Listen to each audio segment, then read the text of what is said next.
Let this video be a sobering reminder of exactly how special being an American and living in the United States really is. Tonight, after watching this video, I will make sure I clutch and hold on to my American flag just a little bit tighter. Because if they could do this here, they would. The problem is we're armed and we have the First Amendment. As long as we have a constitution, which the Democrats we could get rid of, as long as we have the constitution and we have men that are not just willing to kill, but to die defending, then they cannot do this here. But remember, an armed society is a polite society. And they're going to use any excuse they can to disarm you and to rip out your tongue. And this is what happens when they're looking, there's always a saying, never let a good crisis go to waste. And this is another example of them applying that saying to real life. Take a listen. National security investigations teams are a flying squad of hate disruptors who focus on high harm, high impact, politically motivated violence, communal violence, and hate crimes that don't meet the threshold for terrorism investigations, but that we know drive fear and division. This is what they're basically doing is they're going to start to crack down on dissent. Again, there's a war going on that you might not realize between the Zionists and the World Economic Forum globalists. The Zionists versus the globalists. The globalists have been moving their armies of Islamic men into these key locations where Zionists have had a historical stronghold outside of Israel. So the UK, France, the United States, Canada, Australia. Recently, Australia voted to recognize Palestine as a state. Netanyahu made threats, but what that means is that the World Economic Forum has actually penetrated the cabinets of this country and have been able to get their officials to vote in favor of Palestine, which is basically voting against Israel. What Israel is doing now, because they are still in control of the media and some of these politicians, is they're trying to basically outlaw anyone saying anything negative about Israel. If you speak about illegal immigration, or if you speak about the war in Gaza and genocide, they want to be able to arrest you. The problem is they don't even have enough jails to do that because everyone has seen through it. And it's like you're now trying to put people to get the citizens involved in their proxy war, and people are trying to understand why. But just like in the UK, they want to take away your speech. You can now go to jail for memes. So it's a pipeline, your opinion, straight to prison. They're letting immigrants who are rapists and murderers go so that they can fit people who are just complaining about the laws and the immigration policy in jail. Because what they're saying in the UK is that, oh, your post gave someone else anxiety. So I'm supposed to be in control over your anxiety, your ability to deal with reality, your ability to read criticism from another person online. I'm supposed to be in control of that and control what I'm saying and what I'm thinking. It's absurd. These are thought crimes. But remember, in these other countries that are formerly of the Commonwealth, they do not have a written constitution where freedom of speech is enshrined, where the right to bear arms is enshrined. They do not have it. What does this mean? This means now you can and will be arrested for dissent, speaking negatively about the government, speaking negative about policy, speaking negative about officials. You don't even have to make a threat. Just talking about them in a negative way or anything they do wrong, they can say, oh, our officials feel threatened. Your complaining about them scares them and it causes them anxiety. That's a crime. And they're locking people up for it. But you want to tell me we're not special. You want to tell me that the United States is like every other country on earth. There's nothing better. The Constitution means nothing. Everybody has freedom. No, everybody fucking doesn't. These other countries, they speak English. They're first world countries. They do not have freedom. They are completely controlled. And they're literally tightening the noose around the people more and more. Now, I remember what they did in Australia during the lockdown. I remember what they did in Melbourne to all the residents there. And that's when people found out that they were not free. They were being arrested on the beaches during the summer. They were doing raids of people's houses like they were selling drugs, but it was just because someone snitched and said they had broke quarantine. Oh, two people have spoke to each other when they were in the market. That's not allowed. Both of them kidnapped, taken to these camps, these quarantine sites in the middle of the northern peninsula, way out in the outback.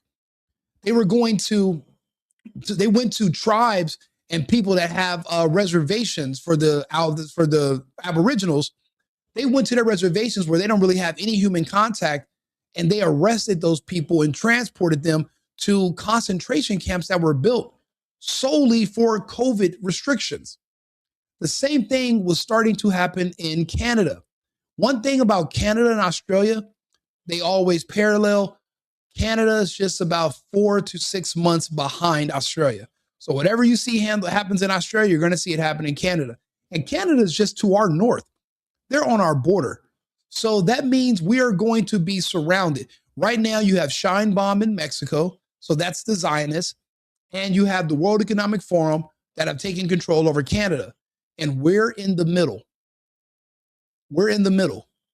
So we're going to see this happen, but you got to understand we are special here. And that's why our values, and we must maintain control of our own destiny. We can never give ourselves over to the World Economic Forum, and we can never let control of the United States leave the hands of patriots.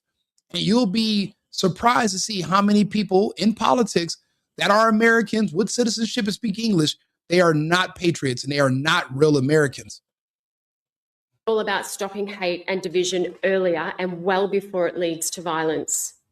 So far, this crack squad has charged 14 individuals across 13 investigations, and of those, 4 individuals across 4 operations were charged for offences relating to anti-Semitism. The teams were... Anti-Semitism is now outlawed in Australia. So you can't say anything disparaging. You can talk about blacks, whites. You can talk about people from Tasmania. You can talk about people from China. You can talk about Japanese. You can talk about people that come here from Laos or these other countries. But don't you dare say nothing about someone who's Jewish.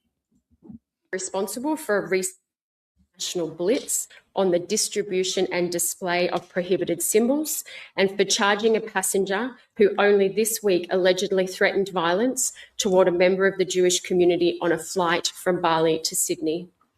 The announcement today to boost the numbers of our hate disruptors, as well as planned changes to lower the threshold for hate speech, will make... So, as you can tell, if you've been keeping up, apparently the UK is 6 months ahead of Australia, and Australia is 6 months ahead of Canada. These are the only other English-speaking countries in the world. This is South Africa. South Africa, Nigeria, New Zealand was formerly of the Commonwealth, Canada.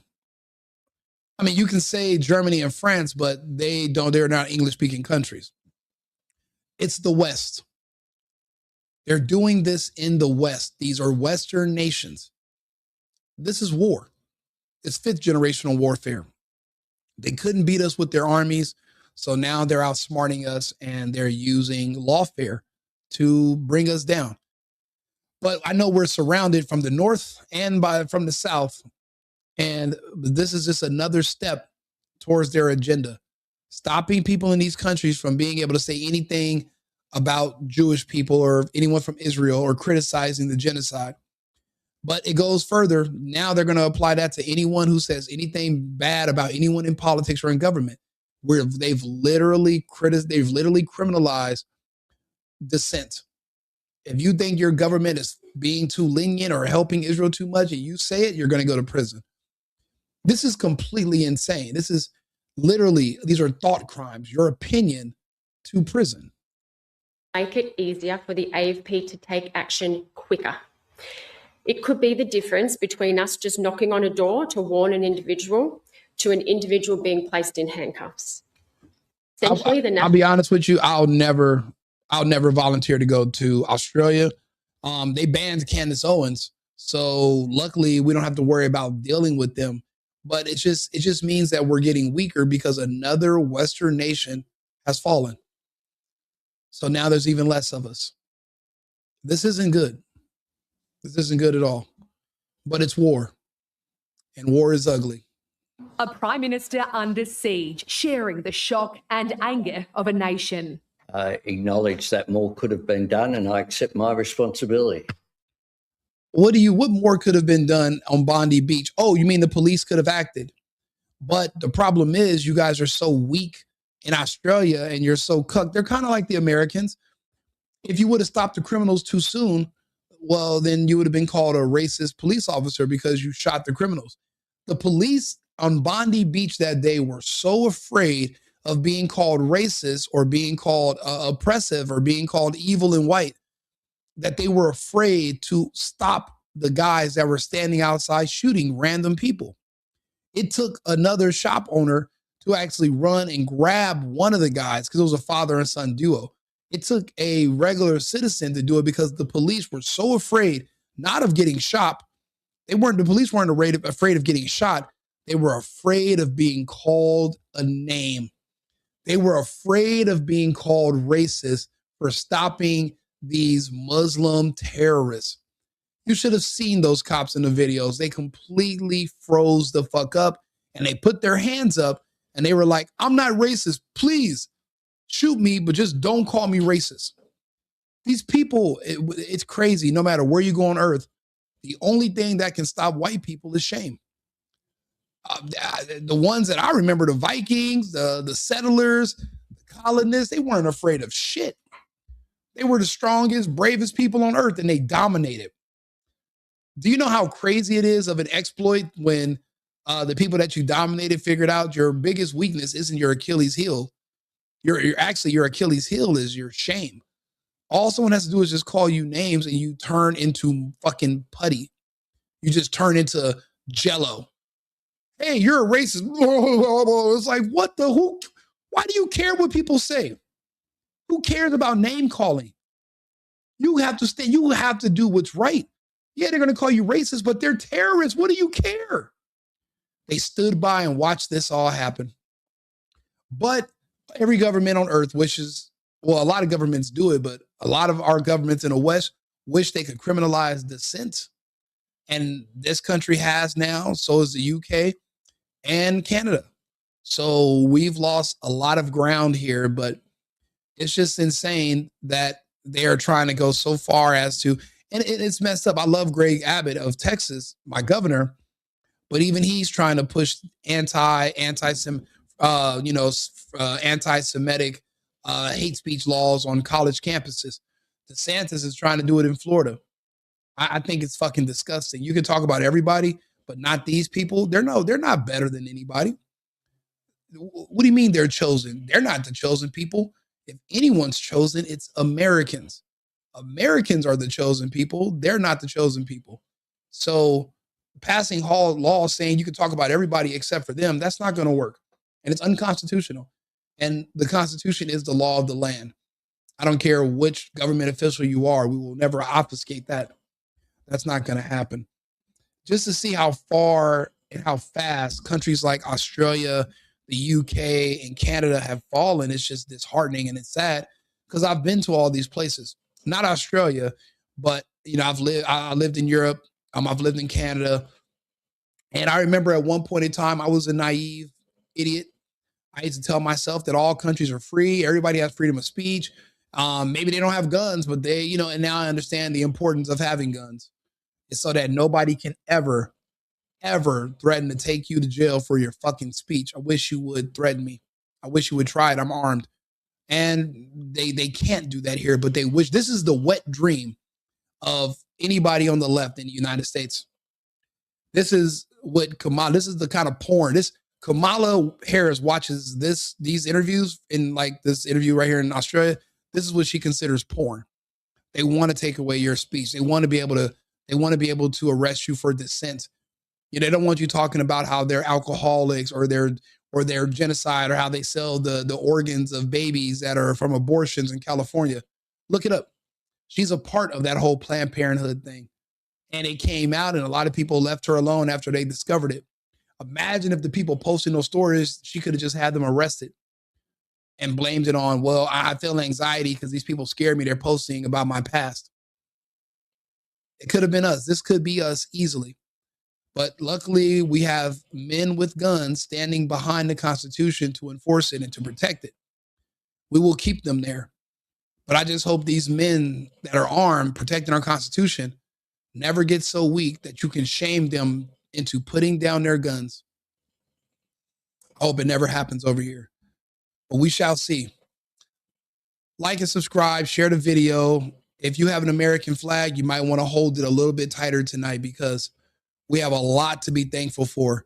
Be thankful you were not fucking born in Australia, Canada, or London. Be grateful that you're here in the United States if you're hearing my voice right now. Remember, America first, America only. I've been needing to find a new apartment, which has not been easy with credit as bad as mine. Luckily, I found cosigning.com. They connected me with a cosigner who helped me get my dream apartment for me and my dog. I just paid a small fee and was able to move in fast. Get the cosigner you need for the apartment you want. Check out cosigning.com today.